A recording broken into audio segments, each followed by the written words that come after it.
Hey everyone, Dave Brown here with the New Populist. Thank you again for joining me.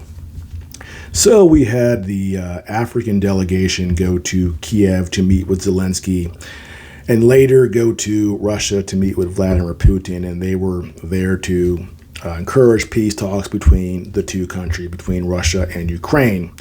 But of course, we know that's not going to happen. Zelensky said as much when he said, "We will not negotiate with Russia while there are Russian soldiers on Ukrainian land." So cold water on that ain't happening.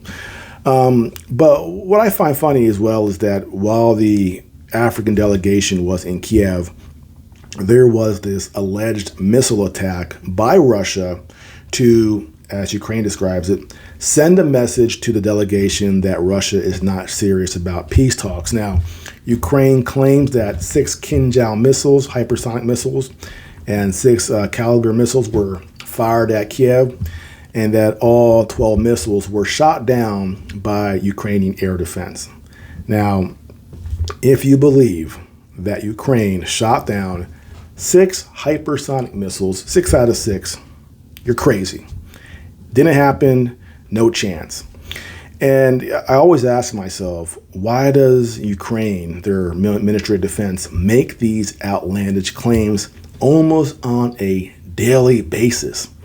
And the answer is that the Western press, the Western media, will repeat what they say uncritically, and there are a lot of knuckleheads within the United States who actually believe it. So that is why they do it.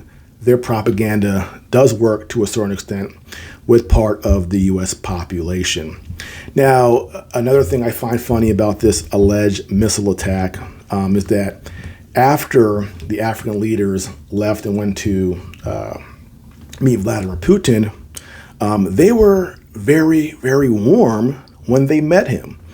One guy gave him a big old hug, lots of smiles, good firm handshakes. Their body language was one of friendship. Now, if you were the African delegation and you believed that Russia intentionally, while you were in Kiev, fired these hypersonic missiles at the city, would you be very happy with Vladimir Putin? Because these missiles, there's no guarantee they don't go off course and hit the wrong building. The air defense fires up the missiles, misses, and of course we've seen these air defense missiles hit buildings that by accident. So again, if you were this delegation and you believe that this attack happened, how happy would you be to meet Vladimir Putin? Not very. But we saw the video. I just played it now.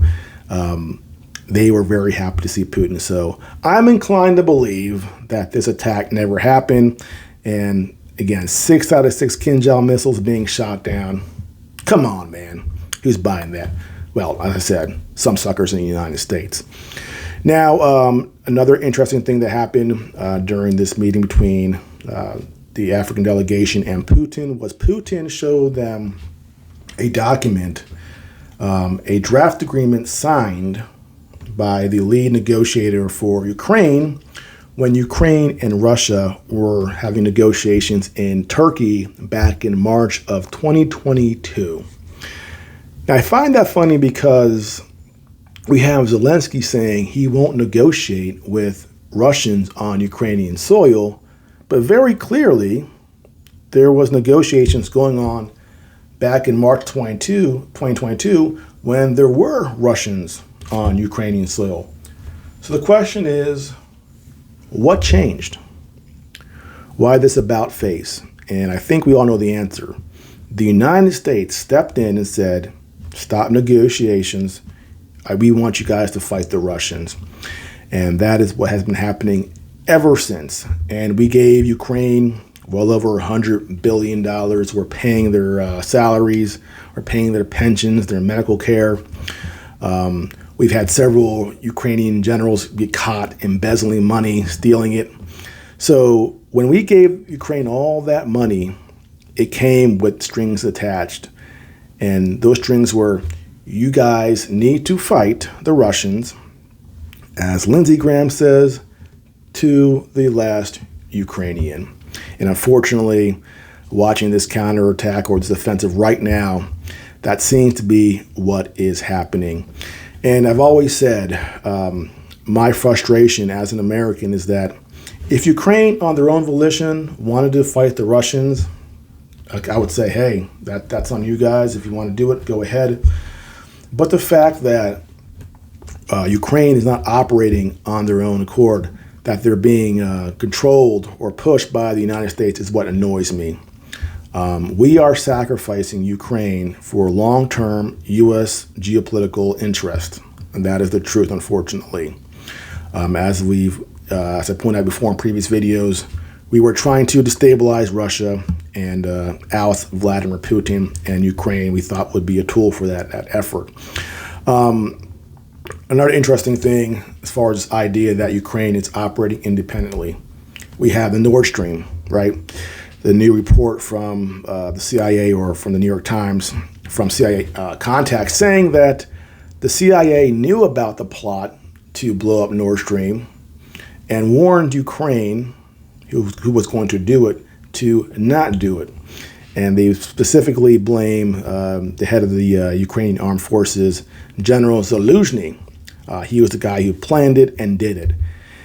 And I'm going to say, if we are giving you $100 billion, if we are propping up your entire country, and we tell you not to commit an act of international terrorism in international waters, you're going to just blow us off and do it anyway? Does that make any sense that they would do that? Of course not. Why?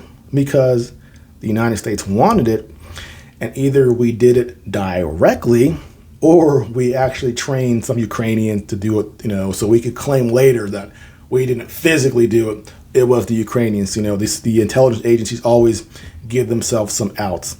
So, again, this idea that Ukraine is operating independently and we're just being nice guys going, hey, man, here's $150 billion and all this stuff.